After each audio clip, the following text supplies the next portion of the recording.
Hi and welcome along to AFTV Transfer Daily, the show that keeps you up to date with players that have been linked with a summer transfer move to Arsenal. We are now in New York City. We're in the Big Apple.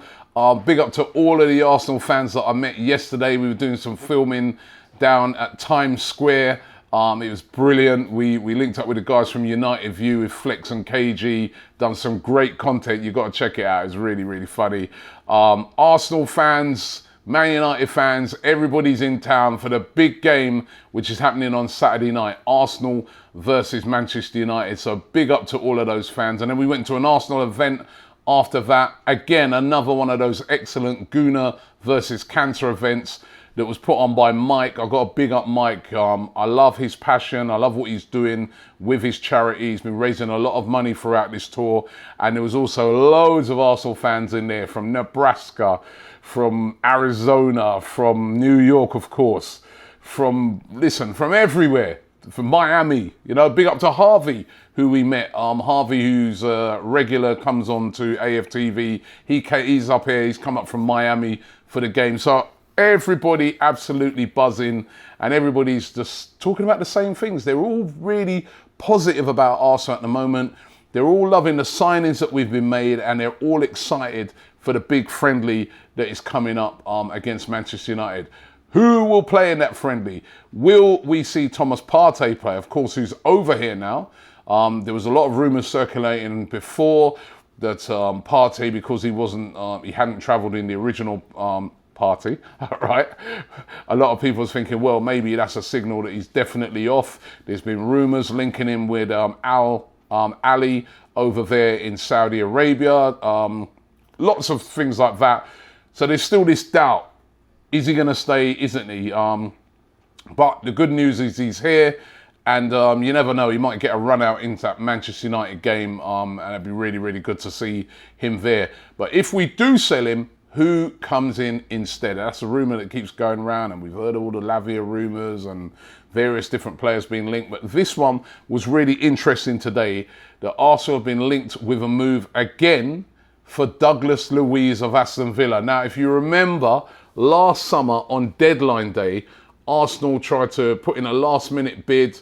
I think they started off around about £20 million. Then they raised it up to £23 million. But Aston Villa refused to sell Douglas Luiz at that time. And he ended up staying when the window closed. I remember Arsenal getting very heavily criticised, Edu and that, for that.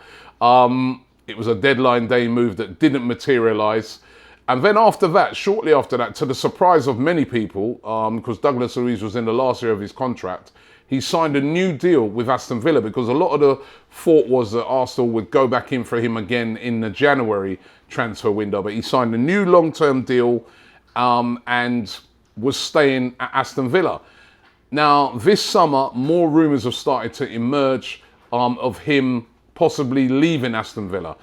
He's been heavily linked with Tottenham Hotspur.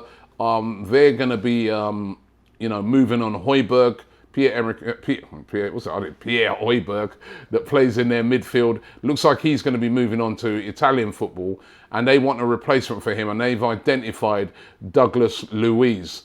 And the rumours going around today from the Sun newspaper and various other publications is that Arsenal are also looking at Douglas Luiz and will be, up for hijacking a move to get Douglas Luiz to Arsenal if Thomas Partey was to leave. So it's going to be one of those ones that we're going to have to keep an eye on. It was a bit of a shock for me because, as I said, he signed a long-term contract and I wasn't even thinking he'd be available.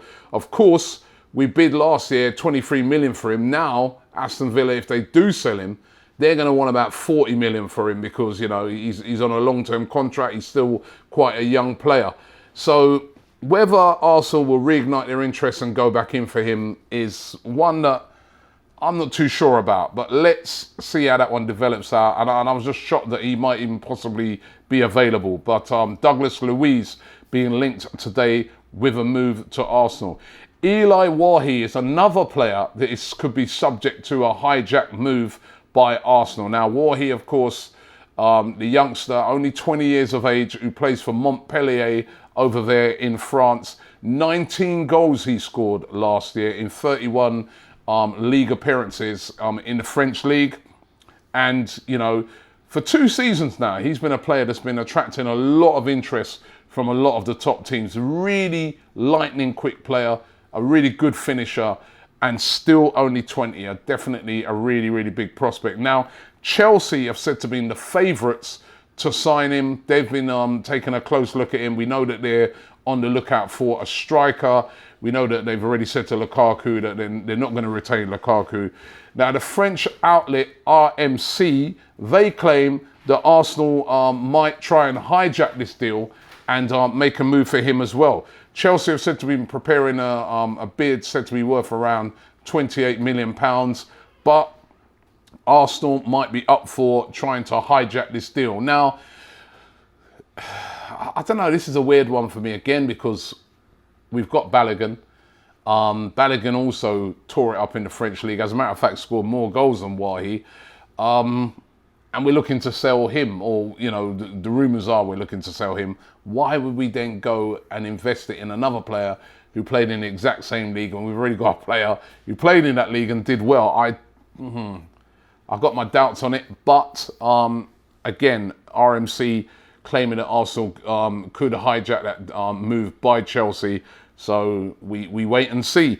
Balogun, no bids yet for Balogun, but we know that Inter Milan are working on their offer. There's a lot of rumours going around saying that Inter are asking Arsenal to lower their price. Arsenal, of course, holding out for 50 million. I was speaking to a couple of fans yesterday. They were saying, no, Robbie, 50 million and that's it. If they don't want it, don't pay it, that's it. And I said to this guy last night, I was going, weren't we having a go at the West Ham fans when they were saying, listen, 120 million or forget it. We were saying it's too expensive and stuff like that. He goes, oh yeah, we were. But listen, that's football. That's football, right? Arsenal want 50 million. I think looking at it, Inter, they don't really want to pay more than about 35 million. Well, let's see how that one develops out. I still don't think Balogun will be at Arsenal come the end of this transfer window. I'd be really surprised. Although, if he does stay, it would be great news. And this one's a new one. He was being linked, this guy, last season to Arsenal. He's being linked again today. This is Jesper Lindstrom of Eintracht Frankfurt. Now, he's a midfielder. Still 23, still very young, Danish international, of course, integral in that Eintracht Frankfurt team that went to the final of the Europa League. He's a really, really top quality player. And now this rumour coming from the Shields Gazette. You don't normally see rumours coming out of a local newspaper based up in the northeast, but they're the one who's come with this rumour, who claim that Arsenal are very, very interested in him. He scored 15 goals in 65 appearances for Frankfurt. Newcastle are said to be really, really interested in signing him. Juventus and the paper claim Arsenal also in for this Jesper Lindstrom, who plays in midfield. Not a defensive midfielder, more of attacking midfielder. All right, I know we've been linked with Mohamed Kudus, which is similar, but Kudus a bit more versatile than a Jesper Lindstrom. Would cost about £30 million, so it's not going to be cheap. I'd be quite surprised by this one. But again, a player that has been linked with a move today. So let's see how those all pan out. Listen, once again, big up to all the fans over here in the United States, right, who've been making me feel so welcome over here. Been absolutely brilliant. I've got so much respect for you guys and the times you wake up. I am witnessing it and I am feeling it myself right now, and my camera guys are feeling it. And we're just like, every day we get up and we're like, we got to those American fans, those guys waking up at 6 in the morning, 7, or waking up. A guy yesterday said to me, he was from Green Bay. He said, he was telling me some of the crazy times they have to wake up and fight through snow and all that to come and watch Arsenal. Big up to you guys. So loving our time over here in New York City. Don't forget to check out all of our content, some brilliant videos that we did yesterday. We were in Times Square. We were speaking to fans down there about Arsenal. We did collaborations with United View on the Man United Arsenal game. It's fantastic, absolutely fantastic. So make sure you check that out. And make sure you check me. I'll be back here tomorrow as usual. So make sure you check me out here on Transfer Daily. See you tomorrow.